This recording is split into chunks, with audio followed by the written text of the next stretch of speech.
German Chancellor Angela Merkel has urged Russian President Vladimir Putin to do more to ease tensions in Ukraine. Merkel has met with the French President Francois Hollande in her constituency in Germany.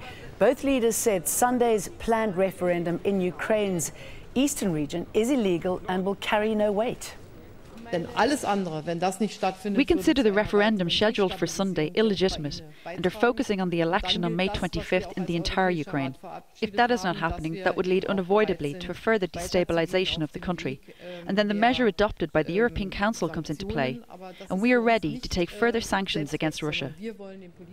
Paul Brennan is live in Donetsk. So they say that, Paul, about the referendum, but it looks like it is going ahead on Sunday. Tell us more about the referendum and what they're hoping to achieve by holding this referendum.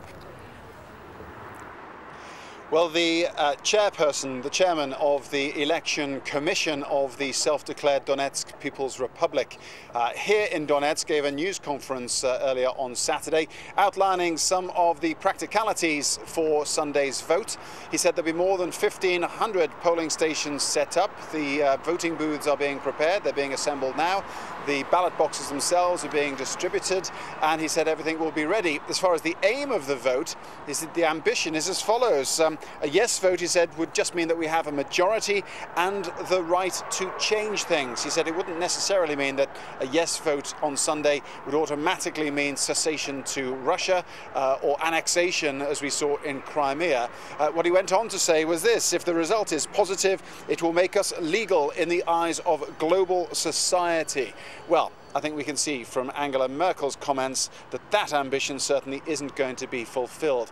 And despite the Russian president urging the separatist leaders here in Donetsk and in Lugansk to abandon their vote, or at least postpone it, they are pressing ahead. It will take place on Sunday, despite the questionable legality of it. And obviously the question over security. Everyone's worried about more violence erupting, as we saw overnight. Tell us more about that and the clean-up operation.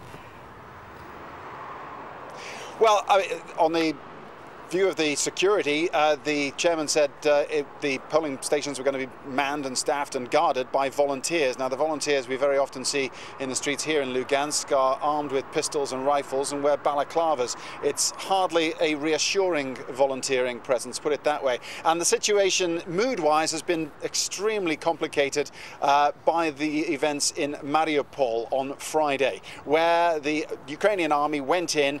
Mariupol has been a flashpoint down there in the south, went in and cleared a police station, but instead of just liberating it, they basically obliterated it. The population down there is very hostile towards the Kiev government. It's not just the militants, the fighters who are holed up inside that police station. The army were having real problems passing through just ordinary members of the population. There were shots fired by so-called civilians that didn't look like civilians from some of the video footage I've seen. And so the mood here and in Mariupol has been very tense in the hours leading up to this vote. Perhaps the operation in Mariupol was ill-advised, so close to the vote and coming as it did on Victory Day. But nevertheless, the vote will go ahead, and it's just all adding to a huge sense of tension here. Thank you, Paul.